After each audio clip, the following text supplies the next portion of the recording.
Alright, so in this video, I'll show you how to remove the password from your Shopify store in 2026. If your store is currently locked and you want it live for customers, this is the final step. Yeah, so let's go step by step. First, open your browser and log into your Shopify account. Once you're inside your dashboard, you're ready to unlock your store. Now from the left-hand menu, click on Online Store. This will open your store settings and theme options.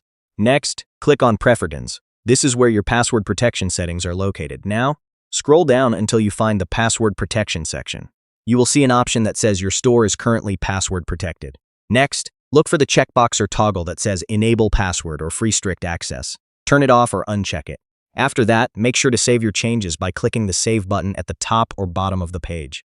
Now your store will no longer require a password, and anyone can visit your website publicly.